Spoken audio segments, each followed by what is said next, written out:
dhukkuba namni naaf hin beekne dhukkubsachaan jira.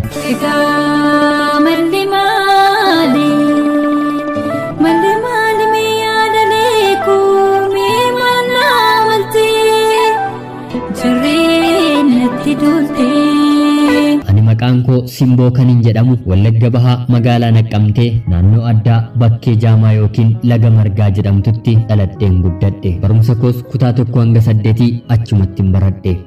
Ansiidhamna qalbiin koo hiyyoomte waan arguun ollee lubbuun jiraate.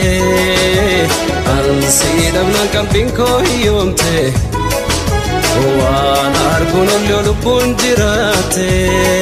Bara 1960 keessa akkuma Taaddasaa Birruun ilmaan Oromoo barachuu qabu jedhee dubbate maatiin tokko tokko ilmaan Oromoo hundi akka qabeenyaatti dhaalchisanii darbuu kan barbaadan yoo jiraate qubee Haayilee Fiidaan bara 1970 keessa dhalootaaf gumaachedha. Kanaafis maatiin koo qabeenya kana na dhaalchisuuf umuriin koo akkuma gaheen mana barnootaa na galchani. Anis barumsa koo kutaa 1 hanga 6 seeraan utuu qayyabachaa jiru maatii kootiin addatti hiriyyaa akka obboleessaatti naaf oolu yeroo hundaa waliin baanee gallu gaammee maqaan isaa Barakat yookiin naannoo keessatti Baarichoo jennee waamnu nan qaban ture.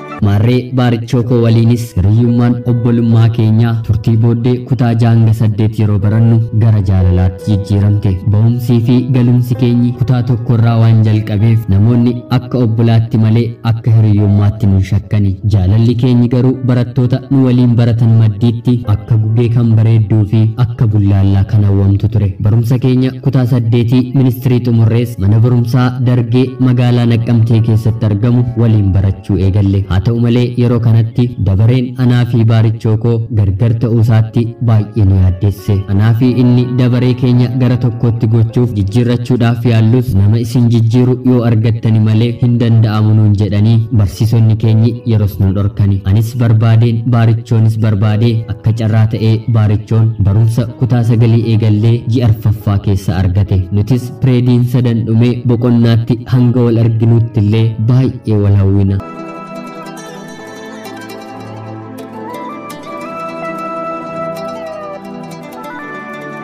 Yeroo boqonnaa daqiiqaa 15 qabnu sanas akka warqeetti kunuunsaa waliin dabarsina. Baarichoon koo barumsa isaatti illee baay'ee cimaa hinumaayyuu maatiin isaa harka qalleeyyii waan ta'aniif yeroo barnoonni hin jirretti ofiif illee hojjetee kan of barsiisu ture. Sababa isaarraa kan ka'e anillee barumsa kootti jijjiirama guddaan qaba. Akkuma koo barataa ta'ee hojjetee waanuma argatu irraallee yogguma sanayyuu maatii isaarra darbee anaaf hinnaaf qooda ture. Guyyaa Sanbataaf Qidaamee manni keenya walirraa fagaatu illee anaa fi Baarichoon koo otoo wal argiin hin oollu. Namummaan keenyi adda walirraa waan hin baaneef hiriyoota keenya biratti illee bakkuma fedhetti yoo nu argan waliin waan sochoonuuf nama tokko turre. Baarichoon koo yeroo anaan na gorsu jireenyi kun akka inni darbuu fi boqonnaan haaraa anaa fi isii hojjenneetti jijjiiramnu gara fuulduraatti waan nu eeggatuuf nama cimaa ta'uu qabna naan jedha. Anis baay'ee waan isa jaalladhuuf onneen laphee koo isa malee waan hojjettu anatti hin fakkaatu. Anis anaa fi isiin duutillee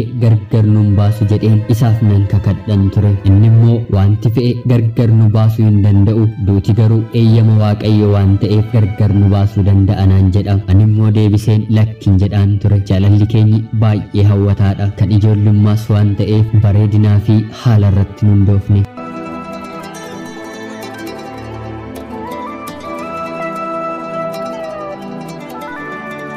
Bara 2004 kutaa 9ffaa yeroo barannu seemisteera 2ffaa Baarichoon koo gargaaraa konkolaataa yookiin raddaatii ta'ee yeroo boqonnaasaa konkolaataarra hojjeta ture. Haa ta'uutii guyyaa tokko Qidaamee fi Sanbata magaalaa Finfinnee waan deemuuf maal sii fidee dhufa naan jedhe. Anis waantan barbaadu itti himeen Baarichoon koo magaalaa Finfinnee deeme. Haa ta'uutii sa'aatii muraasa booddee oduu haaraa tokkon dhaga'e. Konkolaataan Baarichoo faa akka galagalee fi namni 3 miidhamee shufeerii fi gargaaraan konkolaataa akka darbani ture. Baarichoo kootiin duutillee gargar nun baasu jedheen ture. Duuti garuu Baarichoo koo fudhattee anaan na hambiste, kadhannaanis na diddee.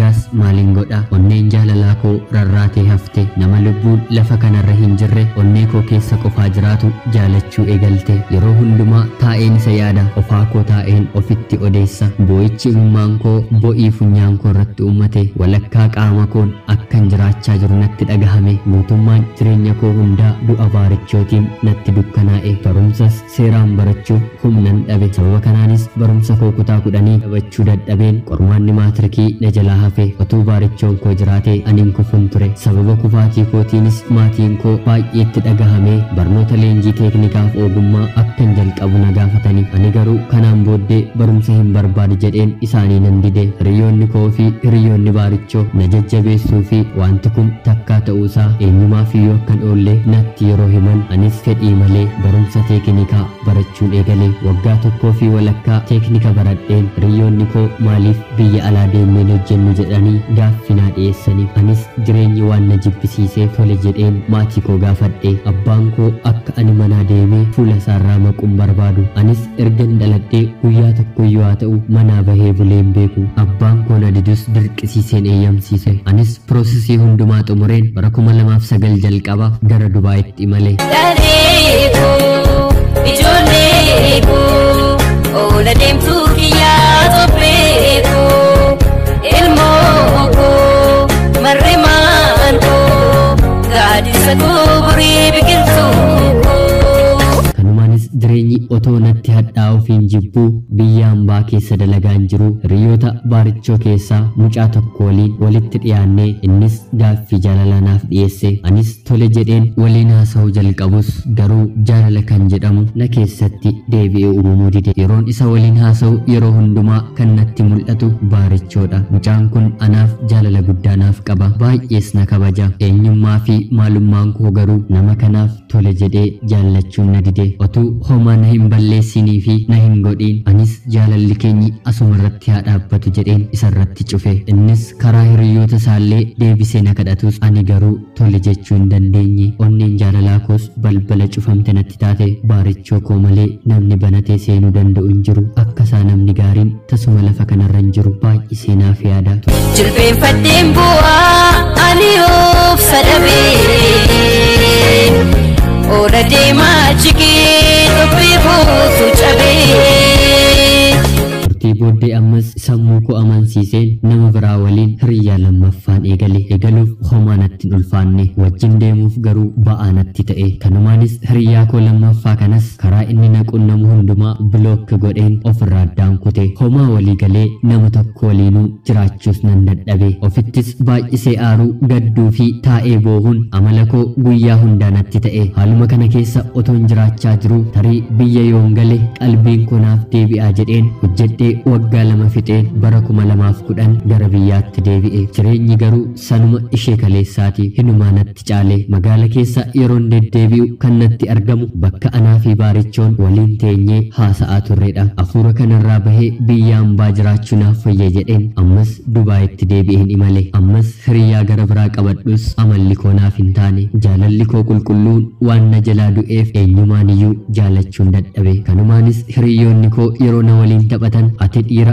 bifaa fi qabeenyaan jijjiirtaa daldaltuu jaalalaa dheedhanii natti qoosuu jalqabanii anis rakkadheen akka nama rakkisaa jiru duuti baarichoo ana qofaa toon taane nama natti dhiyaataa jirullee akka inni miidhaa jiru hubadhe haa ta'u garuu waan tokkoyyuu gochuu hin dandeenye ammas hinuma yaala garuu fala tokkon dhabe jireenyi guyyaa guyyaan deebi'ee anatti dukkanaa'a homaa tokkos barbaadeen keessaa dhabe rabbis gara baarichoo kootti na fudhachuu dide natti garaa hammaate jireenya kana keessaa boowa kan qabu nan amana garuu akkamitti dhukkubsadheera dhukkuba koos isinitti madheera namni dhukkubsate dhukkuba isaa yoo himate ni fayya jedhu mitiire isinis oromoo koo na fayyisaa nagaa simboo Dubaa irraa galatoomaa.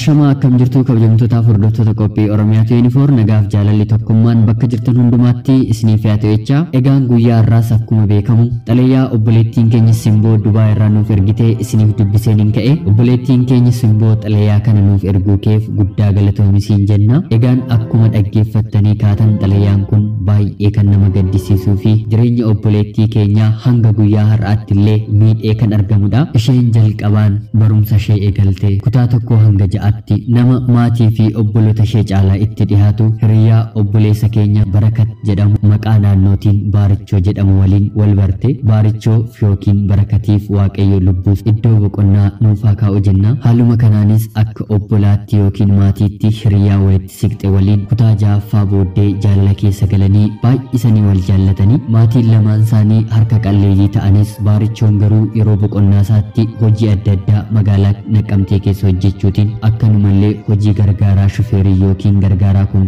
konkolaataa irra hojjetaa ture. Yeroo kutaa 9 baratan guyyaa tokko magaalaa Finfinnee deemuuf akka Finfinnee deemuu fi maal fidee fi akka dhufu ishee gaafatee isheenis itti himatte. Haa ta'uutii garuu kan nama gaddisiisu Baarichoon akka deemeen achumaan deebi'ee hin dhufne. Lubbuun Baarichoo waamtee anaan naa waammanni jettee obboleettiin keenya komii dhiyeeffatti. Sanaan booddee nama kamiyyuu jaallachuu akka hin dandeenyee fi lapheen jaalalaa ishee akka dukkanaa'e hinumaayyuu irra dabartee namallee miidhaa akka hin jiru natti dhagahamaa jira maaloo na gargaaraa jettee obboleettiin keenya Simboon nu gaafatteetti. Egaan isinis yaada jajjabinaa komentii jalatti akka keessanii fi wanta obboleettii keenya utubee jireenya ishee borii gaggeessuu danda'u akka barreessitanii fi abdii guddaan qaba. Maaliif namni tokko qofaa isaatti jireenya isaa utubee jiraachuu hin danda'u, itti ulfaatuu ni danda'a ta'a. Isin immoo yaadni isin maddisiistanii obboleettii keenyatti himtan baay'ee ishee gargaaruu fi jireenya ishee borii qajeelchuu ni danda'a. Kanaaf hadaraa keessan komentii jalatti obboleettii keenyaaf yaada jajjabinaa barreessaan jedha.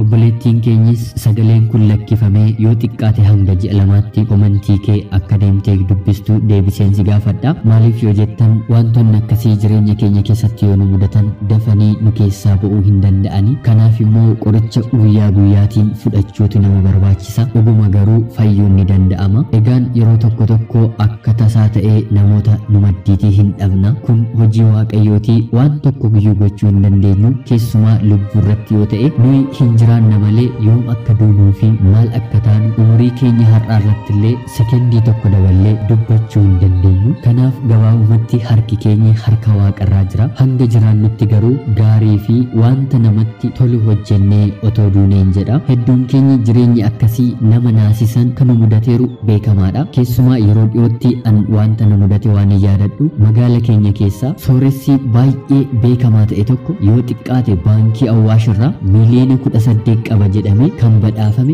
ganama lubbuunsaa baatee gurri keenya dhagahe baay'ee nu naasise, amanuufillee nu rakkise. Namni nuti kaleessadha fayyaadha jennee waliin jiraachaa haasa'aa turre akka kanaatti dhabame. Waaqayyo waan godheef isatu beeka. Nuyi warra lafa kanarra jirruuf garuu barumsa guddaadha. Qabeenyi horanne wanti nuti namarratti dabarre eessayyuu akka nu hin geessisne kan nu barsiisudha. Obboleettii keenyaaf yaadni ani jedhu yookiin yaadni ani qabu yoo jiraate keessa gabaabumatti namoonni gaariin addunyaa kanarratti uumaman lubbuun isaanii daftee boqonnaadhaaf ni waamamti. Kunis gadi fageenyaan hojii Waaqayyoo beekuu dadhabuus akka kootti garuu akka isaan bor cubbuu hin hojjenne qulqullummaadhaan isa waliin jiraatan natti fakkaata. Akka kanaattis nan amana. Atis kana beeki. Guyyaa waamicha keenyaa hundi keenya iyyuu hin dabarra. Qabeenya hedduu horanneerra ta'a. Wantoota nama gammachiisan hedduu